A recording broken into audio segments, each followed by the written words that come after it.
Doctor साहब, आपकी नज़र से भी खबर गुजरी होगी, प्राइम मिनिस्टर ने बड़ा हेल किया है, बड़ी खुशी का इजहार किया है। अब कहा जाता है कि आहिस्ता आहिस्ता अब जो है ना खबरें इस तरह की आएंगी। मोल कंपनी कई सालों से ऑपरेट कर रही है हंगरी की, उसने भी खासी डिस्कवरीज की हैं इस रीजन में। तो आपको क्या लगता है कि जी अब ये इसके बाद मामलात किस तरफ जाएंगे? और जो आम तौर पे कहा जाता है कि बाहर की सरमायाकारी को फ़रोग देने के लिए कुछ यहाँ पे इंस्टीट्यूशनल मैकेनिज़्म जो है प्रॉपर नहीं है, और लोगों को रिपैट्रिएशन ऑफ प्रॉफिट की मुश्किलात होती हैं, और इंफ्रास्ट्रक्चर को इतना अच्छा नहीं है, सिक्योरिटी के इश्यूज़ होते हैं। तो आपको क्या लगता है कि इसके बाद हुकूमत को क्या करना चाहिए ताकि और बाहर की कंपनियाँ आएँ और ज़्यादा से ज़्यादा डिस्कवरीज हों गैस और ऑयल की?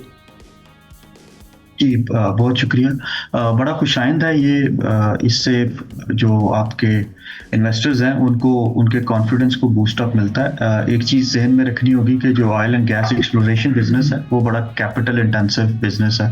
उसके लिए आपको काफ़ी रिस्क लेना पड़ता है, काफ़ी इन्वेस्टमेंट करनी पड़ती है, और फिर अगर आपको कामयाबी मिलती है और अगर ना मिले तो वो सारे का सारा आपका सरमाया जो है वो डूब जाता है। एक अच्छी चीज़ है कि पाकिस्तान ने अब मैकेनिज्म कुछ इस तरह से स्टैब्लिश कर लिए हैं, कुछ ल्यूक्रेटिव इंसेंटिव्स इस तरह से इन्वेस्टर्स के आगे हैं। खास तौर पे आपको जो रीसेंट शेल गैस की मद में आपका जो दीगर रिजर्व्स हैं उसकी मद में जो आपको कामयाबी मिली है, लेकिन इसको थोड़ा सा लॉन्ग टर्म और इंटीग्रेटेड प्लानिंग के साथ जोड़ना होगा। खास तौर पे इस सेंस में कि आपने पावर सेक्टर में भी इसी तरह के ल्यूक्रेटिव एग्रीमेंट्स करके जो आईपीपीज थे उनको आपने इनवाइट किया, उन्होंने पावर प्लांट्स लगाए, लेकिन अब वो एक स्टैंडर्ड एसेट्स बन गए हैं। तो क्या ये वाले जो एग्रीमेंट्स हैं, क्या कहीं आप उसी सिमत में तो नहीं जा रहे? आगे फ्यूचर में आज से 10-20 साल बाद ऑयल एंड गैस की डिमांड क्या होगी, इलेक्ट्रिक व्हीकल्स का क्या डायमेंशंस हैं? क्योंकि हुकूमत की जो अभी नई पॉलिसी आई है इलेक्ट्रिक व्हीकल्स की, उसमें भी बड़े एम्बिशियस टारगेट्स रखे गए हैं कि जो आपकी जो आपका टोटल फ्लीट है व्हीकल्स का, वो कोई 30% जो है नई सेल्स का वो इलेक्ट्रिक होगा बाय 2030। तो उसको भी इक्वेशन में लाना होगा। लेकिन अगेन खास तौर पे इस चीज़ को देखते हुए कि ये सारी की सारी ओजीडीसीएल के साथ मिलके हुई हैं एक्सप्लोरेशन और जो सक्सेसेस हैं, तो विच मीन्स पाकिस्तान अब indigenisation of gas and petroleum industry की तरफ भी जा रहा है। एक्सप्लोरेशन की खास तौर पे बात करूंगा, तो अगर हुकूमत इसको इस पैराए में ले कि फॉरेन इन्वेस्टर्स को यूज करते हुए की यूटिलिटी को देखते हुए उनको पाकिस्तान में इनवाइट किया जाए और अपनी जो इंडिजिनस कैपेबिलिटीज हैं ऑयल एंड गैस एक्सप्लोरेशन की उसको बढ़ाया जाता है, तो शायद ये लॉन्ग टर्म में बड़ा फायदेमंद होगा।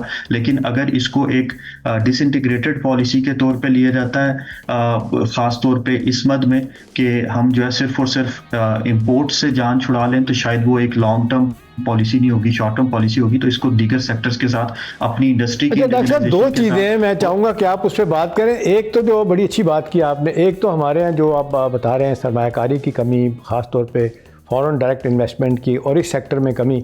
दूसरी तरफ कहा जाता है हुकूमत की तरफ से कतगने प्रॉपर मैकेनिज्म नहीं है, लॉन्ग टर्म पॉलिसीज़ नहीं है, एक पॉलिसी ऐलान होता है, एक बजट में दूसरे में ख़त्म कर दिया जाता है। अभी आप देख लें कि मैं चाहूँगा कि ये पॉलिटिकल मामलात जो बाहर की दुनिया से सामने आते हैं, आपको याद होगा 2019 में केकड़ा 1 ऑफशोर ड्रिलिंग हो चुकी थी, तेल निकल आया था। इवन बानी पीटीआई प्राइम मिनिस्टर थे, उन्होंने ऐलान कर दिया था कि बस बड़ी खुशखबरी देने जा रहा हूँ। वो इत्तलात हैं, ये कहा जाता है कि मुबैना तौर पे उस वक्त अमेरिकन ने उस अमेरिकन कंपनी को कहा कि वापस आ जाएँ। उन्होंने कहा जी हमने $500 मिलियन खर्च किया है। उन्होंने कहा जी हम दे देंगे, बंद करके आ जाएँ, तो बंद करके आ गए। तो ये भी एक तो सवाल है ना कि जहाँ पे अभी देख एक मुद्दत से आप और मैं सुन रहे हैं कि इतने ज़खायर हैं गैस और ऑयल के, ट्रिलियन में कहा जाता है, लेकिन बूढ़े हो रहे हैं हम, लेकिन डिस्कवरीज नहीं होती। जहाँ होती पता चलता है बाहर का सियासी इंटरेस्ट आता है और मामला रुक जाते हैं। जी डॉक्टर साहब।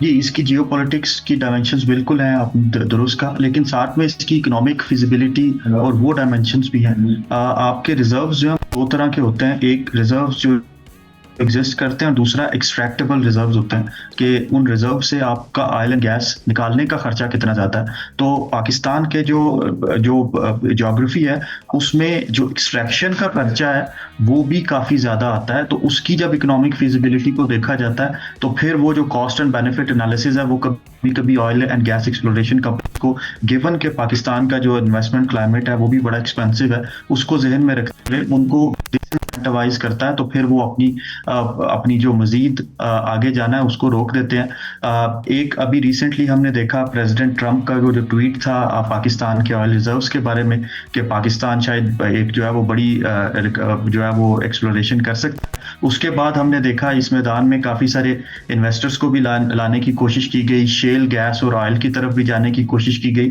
लेकिन उसका भी जो रिसोर्स इंटेंसिटी है, उसका भी जो कैपिटल इंटेंसिटी है वो बड़ी ज़्यादा है। अगर आप सिर्फ शेल गैस को देखें तो आपको पहले वर्टिकल ड्रिलिंग करनी पड़ती है, फिर आपको हॉरिजॉन्टल ड्रिलिंग करनी पड़ती है, और फिर वो जो क्रैक्स हैं आपके रॉक्स में उससे आपको गैस एंड ऑयल जो है वो लेना पड़ता है। तो बड़ी capital intensive, technology intensive investment है।